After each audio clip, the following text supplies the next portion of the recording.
तो एक शब्द याद कर लीजिए, सहनशीलता, तितिक्षा। इसको सदैव जीवन में, एक श्लोक गंगा किनारे हमें जीने की सामर्थ्य देता था। जब कभी हमें प्रतिकूलता दुख प्राय मिलते ही थे तो ये श्लोक, यम ही न व्यथ्यन्ते ते पुरुषम पुरुषर्षभ सम दुखा सुखाधीरम स्व अमृतत्वाय कल्पते। वो अमृत पद का अधिकारी हो जाता है जो आए हुए सारी व्यथाओं को, दुखों को मौन होकर सह लेता है, वो भगवान को प्राप्त होता है। जहां कोई कष्ट होता, बस यम ही न व्यथ्यन्ते ते पुरुषम पुरुषर्षभ सम दुखा सुखाधीरम स्व अमृतत्वाय कल्पते। हमें सहना है, हमें भगवत प्राप्ति करनी। अरे छोड़ो, इसने मारा, इसका कर्म जाने, तो चलो आगे, चलो आगे बढ़ो। भूख प्यास गर्मी सर्दी मान अपमान दुख सुख, ये सब इस मार्ग के यात्री को मिलते ही है। और जो इसको सह गया वो जगत पावन करने वाला महात्मा बन जाता है। वो मम भक्ति युक्तो भुवनम पुनातु, लोक के लोक को पावन कर सकता है जो भगवान के चरणारविंद में अपने चित्त को अर्पित कर दिया। इसलिए दुख ही हृदय,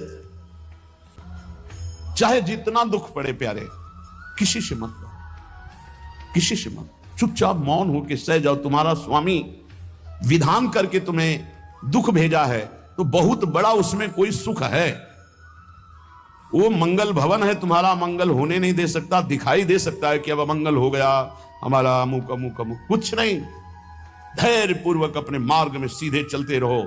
उसका विधान आया है, वो दुखद हो या सुखद, सुखद है तो हर्षित मत हो, दुखद है तो शोकित मत हो, आगे बढ़ो। देखो ये अध्यात्म है, ये कमर कस लो कि इस जन्म में मुझे इस भव समुद्र से पार होना ही है। ये जो कमजोर दिल के होते हैं ना, अनुकूलता जहां मिली तो बोले जब से हमने भक्ति शुरू की सब काम चकाचक बन रहे हैं। ये भक्ति का फल नहीं है, भूल मत करना। ये तुम्हारे सुकृत चल रहे हैं इसलिए है। और जिस दिन दुष्कृत का फल आएगा उस दिन भक्ति करते हुए भी कदम रखना मुश्किल हो जाएगा, पग पग पर तुम्हें दुख मिलेगा। ये सिद्धांत को समझ लीजिए तो कभी आप निराश नहीं होंगे, शूरवीर होकर आगे बढ़ते रहेंगे। जो हमारी भक्ति है नई फसल है, और इस फसल की जो आनंद वृत्ति है वो भगवदानंद है, ज्ञानानंद है, अखंडानंद है, प्रेमानंद है। वो ये भोगानंद नहीं है, विषयानंद नहीं कि भगवान की बड़ी कृपा जो चाहो वो भोग मिल गए। ये सुकृतों के फल है। ये सुकृत और दुष्कृत दोनों को यही नष्ट कर दो और निकल चलो भगवान की परम धाम में, जहां नित्य सेवा सुख का आनंद सहचरियां ले रही है।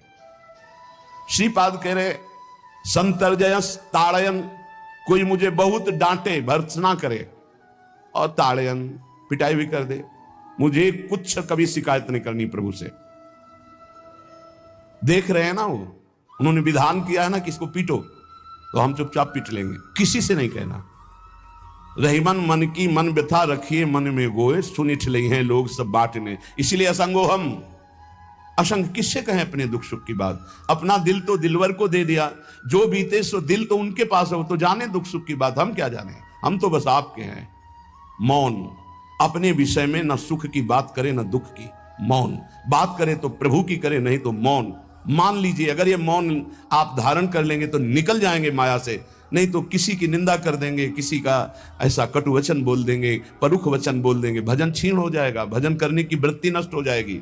सैकड़ों लोगों के प्रश्न है कि पहले भजन अच्छा होता था अब नहीं होता। उसमें दो बातें होती है, एक तो भजन की ऐसी भूख बढ़ गई है कि अब उतने भजन से नहीं और भजन होना चाहिए, ये उत्तम महापुरुषों की कृपा पात्र भक्तों की वृत्ति होती है। और एक होता है कि आपसे वैष्णव अपराध बन गया, कुसंग हो गया, इस कारण से ऐसा। अगर आपके हृदय में कोई दोष स्मृति नहीं हो, फिर भजन में ऐसा लगता है कि मेरे से बहुत कम भजन होता है, वैसा भजन नहीं होता जैसा होना। ऐसा बड़े बड़े महापुरुषों को भी अनुभव होता है। ये कोई निंदनीय बात नहीं है, वंदनीय बात है। पर वास्तविक यदि भजन नहीं हो रहा है, वास्तविक यदि आपका रुक गया है आनंद, तो आप ढूंढ लीजिए आपका भोजन गलत है, आपका संग गलत है, आपने कोई वैष्णव निंदा की है, बस यही कारण है। यही खोज लेना, यही सुधार कर लेना। किसी से क्षमा याचना की जरूरत नहीं, अंदर देखो और आचार्य गुरु से प्रार्थना करो, सब ठीक हो जाएगा। बड़े कृपालु हैं, जिन्होंने अपराधी मुझ जैसे को घसीटा तो अब अपराध बन जाएगा तो थोड़ी छोड़ देंगे वो। विश्वास कीजिए, उन्हीं से प्रार्थना कीजिए, नाथ यदि आपको अपराध मोचन कराना है तो भेज दीजिए मुझे उसके पास, या उसको बुला दीजिए, मैं पैर पकड़ लूं, हाथ जोड़ लूं यदि अपराध बन गया है। और यदि आप चाहें तो आप क्षमा कर दें, आगे से सावधान रहेंगे। बड़े कृपालु हैं प्रभु, क्षमा कर देते। भजन की वृत्ति को रुकना, ये सहन मत कीजिए। समय नहीं है कि आज नहीं तो कल भजन चल पड़ेगा, नहीं, तुरंत वाचिक में आ जाइए, तुरंत वाणियों का गायन कीजिए, नाम कीर्तन कीजिए और ढूंढिए अपराध क्या बना जो आंतरिक हमारा भजन रुक गया। और प्रभु से प्रार्थना करके उसको चलवाइए, वो बड़े कृपालु है, क्षमा कर देंगे। अगर आपने प्रगट में किसी का अपराध किया और वो उपस्थित हो तो जाओ, उनके चरण पकड़ो, उनसे प्रार्थना करो। भजन का रुकना सहन मत करो, बहुत कठिन है भजन करके भगवत प्राप्ति करना। वो हमारे अंदर सरलता पूर्वक भजन चल रहा है, उसको बचाओ। किसी की निंदा मत करना, किसी की अवहेलना मत करना।